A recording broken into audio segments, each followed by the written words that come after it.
the late, great jazz legend Max Roach. Here on Democracy Now!, democracynow.org, the War and Peace Report. We're broadcasting over 650 stations on Pacific and NPR and low-power FM and college and community radio stations on public access TV and and PBS TV stations and both TV satellite networks on Dish Network Channel 9415, Free Speech TV, 9410 Link TV, and on DirecTV Channel 375. And we're video and audio podcasting at democracynow.org.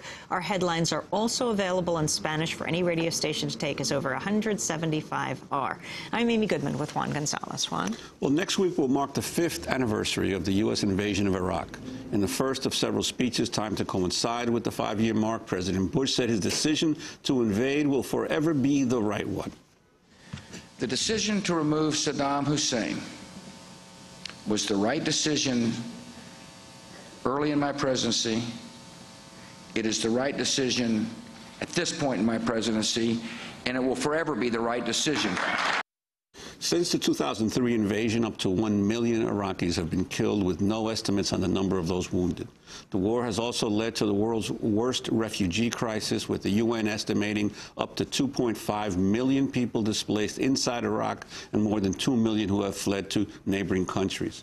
Meanwhile, nearly 4,000 U.S. soldiers have been killed and up to 30,000 wounded. This weekend, hundreds of U.S. veterans of Iraq and Afghanistan will descend on Washington, D.C. to testify in the Winter Soldier hearings about their experiences in the two wars. The event is inspired by the Winter Soldier Tribunal held in 1971 by Vietnam War vets, including John Kerry. Democracy Now! Will be there. We'll be broadcasting from there tomorrow morning.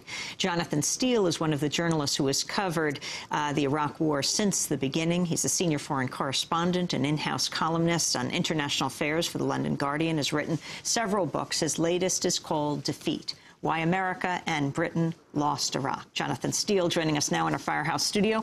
Welcome to this side of the Atlantic. Jonathan, there's a lot of discussion here that the surge is working. What do you think? Well, it's certainly true that the number of attacks on civilians has gone down, and that's tremendously welcome. But there are many other reasons, apart from the extra 27,000 US troops that have caused that. I think the main one is that the Sunni Arabs of Anbar province, west of Iraq, have themselves got fed up with al-Qaeda. And they are saying to al-Qaeda, we don't want your tactics of suicide car bombs on Shia civilians, blowing up mosques and so on. And I think General Petraeus has been sensible enough, intelligent enough to see that these people are allies. If the US enemy is al-Qaeda, it's also the enemy of the Sunni Arabs. And so they're working together. And al-Qaeda is, I think, on the back foot.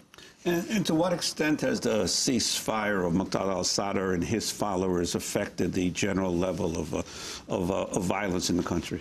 I think that is the second reason. Yes, you're right. There's been a 6-month ceasefire declared last August. It's just been renewed. Muqtada al-Sadr renewed it for another 6 months. And I think the third reason is, putting it a little bit starkly, it's actually become harder to kill people. What do I mean by that? It's just that the mixed neighborhoods of Baghdad, you know, where Sunni and Shia used to live side by side without even worrying or caring or even knowing what sect their neighbor was, they've all broken down, because if you're a minority Shia living in a Sunni area, you've now moved out, and vice versa. And so you've got a kind of sectarian relocation that's gone on. And of course that makes it harder if for these sort of death squads to come in, because they now go into areas where people feel much better protected, because they've got their own people all around them and they've got their local sort of vigilante groups protecting them. Jonathan Steele, just as we've gone on the air, this is some of the news that's come over. Chaldean Catholic Archbishop kidnapped in Iraq last month has been found dead, according to Italian Bishops' Conference news agency. Archbishop Paulos Faraj-Raho was found dead in the Iraqi city of Mosul, where he'd been abducted. The agency quoted the auxiliary bishop of Baghdad, Monsignor Shlomo Warduni, as saying the kidnappers had buried him. Also, this news from Baghdad: a parked car bomb exploded in a commercial district. It's killing 11 people, wounding 57. What do we need to know about what's happening on the ground right now? Well, I think it just reinforces how terrible and ghastly the situation is. I mean, the Christian minority is probably the worst affected of all. I mean, virtually every Christian now has moved to the north or out of the country if they've not been killed. I mean, they've had a really bad time. But as you say, the car bombs are still going, and although the level of attacks did go down from about July last year, they've leveled off. It's about the same level that it's been since November. And of course, we've had something like 12, I think, US soldiers killed in the last 4 or 5 days. So So it's, you know, the US is still taking these enormous casualties. I'd like to ask you about the issue of the hearts and minds of the Iraqis, because it seems to me that in the first months of the war, obviously, there was a lot of euphoria in Washington and among the supporters of President Bush and how well the war went. But I never forget remarking to some of my journalistic colleagues, as soon as the Abu Ghraib crisis broke, I said, so in my mind, this is over. In terms of like our ability to win over the Iraqi people was basically killed at that point, and that it was only a question from that point on when were we going to leave the country, not who was going to win the war. But your sense of through your reporting of how the Iraqi people regard the United States and the occupation. Well, I think the war was lost even before Abu Ghraib. I think the war was lost when they decided to have this open-ended occupation of the country without giving any date for withdrawal.